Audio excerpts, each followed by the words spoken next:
As Singapore strives to meet its 2030 Green Plan goals, local initiatives play a crucial role by reducing waste, promoting food security, and fostering a community engagement. Local urban farms help pave the way for a more sustainable and self-sufficient future for our nation.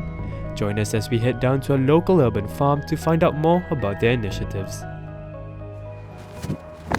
Hey guys, my name is Jared, and today we are here to visit one of the places in Singapore that helps to sustainably grow vegetables as well as rent out spaces to community farmers. None other than City Sprouts. To tell us more about City Sprouts and what they do, we have the program coordinator of City Sprouts, Justin. So my name is Justin. I'm a program coordinator here at City Sprouts for about 2 years or so.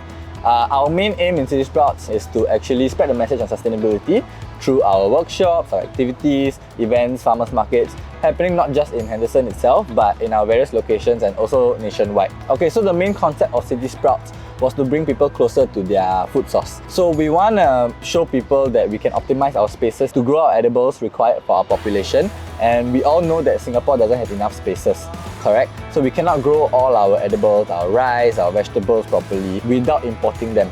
So currently, all our food here, we try to grow using different types of spaces like a trellis, and later on I'll show you more in depth. This used to be the former Henderson Sec, as you all know, and because of Singapore's declining birth rates, right, a lot of schools had to merge. So I'm not sure where Henderson went, but this place eventually became abandoned. My boss at that time was working for a landscaping company from his father, and he saw a big gap in sustainability, so he decided, let's start a social enterprise to educate the general public about sustainability as well. Thank you so much. I think with that, can we go on a tour now? Yeah, let's go. This is our hydroponic container. Okay, this container, as you can see, is fully run by just water alone. If you look here, this is what hydroponics will look like in a typical farm, hydroponic farm. There should be a sponge in here with the roots growing out, and it's just submerged in water. The plants take in what they need, and what comes back down is clean water. So this system is self-sustaining for about 1 week without topping up water, and then another week you just top up with the same solution again. Okay, so it's very easy, and the benefits of hydroponics is very simple. It yields more vegetables. That means to say I can have more space if I incorporate vertical farming. So I can have more harvest as compared to rice, and I can also grow faster. This is our aquaponics section. So just take whatever information I told you about the hydroponics, right, and you copy and paste it here. It works the same way, but there's one major difference. The aqua in aquaponics is not just water. It refers to the introduction of marine animals. Okay, so in this tank over here, I have tilapia fishes. So tilapia fishes are very good because they have big appetites. So when they eat a lot, what do? They poop a lot. Yes, they poop a lot, which is exactly what I need for all my plants to grow. So a lot of people have this common misconception that aquaponically or hydroponically grown vegetables are artificial. They taste not natural. Especially farmers, the traditional farmers, they hate it because they feel like it's not grown from the heart, from Mother Earth. But I'm here to say that it's different because we need to adopt to this type of methods to be more sustainable. So this is the trellis. So it's this metal structure that you usually see in weddings. So on the trellis, we try to grow climbers or creepers. These plants are not able to stand on their own feet because they are weak trunks, correct? So these plants can actually give us a lot of edibles, like all these passion fruit that you're seeing over here. And over here, you will see the loofah gourd. So with the loofah gourd, when it turns brown, it will become a sponge. So the world's largest contributor to our greenhouse gases is actually methane. So methane comes from all our food waste.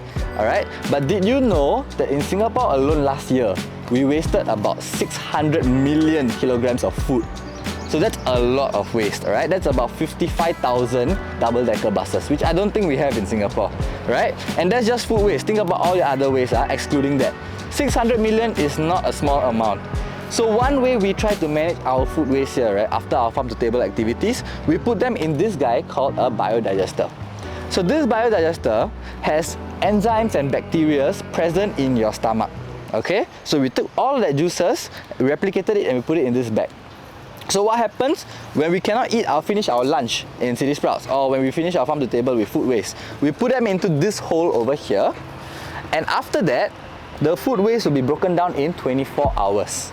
Okay, 24 hours, and this boy will inflate. Like you see, it's inflating. And now that I pressed it, you're gonna get something very pungent. That's the methane. So this is our chicken coop. So as I mentioned earlier, they're not here for fun. We actually collect their poop as a natural fertilizer, and kids come here to actually see where the eggs are coming from. Alright, so come, let's go in. If you come forward, you can see our friend already waiting to greet you. But if you look at these chickens over here, they are very fluffy looking chickens, correct? Yep. These chickens are silky chickens. So recently in Yishun, you will have seen a bunch of them running out, correct? Yeah. Yeah, these are dead chickens. Not from here, don't worry. But it's the same species. And earlier you asked me whether they'll bite you. They won't, because silky chickens are one of the most docile creatures. We can find this little chicken over here. His name is Nugget. You scared of chicken? I'm okay. Okay, put your hand up. Okay, come. He's gonna stand on you. So this guy, right, his name is Nugget. He's our mascot, and all the kids love him because he's a Serama chicken. So a Serama chicken is the world's smallest chicken species. So Serama chickens, if you notice his posture, right, he will stand with his chest puffed out. That's because he likes to intimidate his opponents. He knows he's the smallest, but he's a fighter. So Serama chickens are usually bred for fighting. They are soldiers, that's their nickname. But if you touch him, he's not very heavy, right? Yeah. The reason is because these chickens can only weigh maximum of 800 grams. Yes. And Serama chickens take longer to lay eggs because of their small size. That's it for our chicken coop. So I hope you had a good farm tour, and please bring yourself and your family back to visit.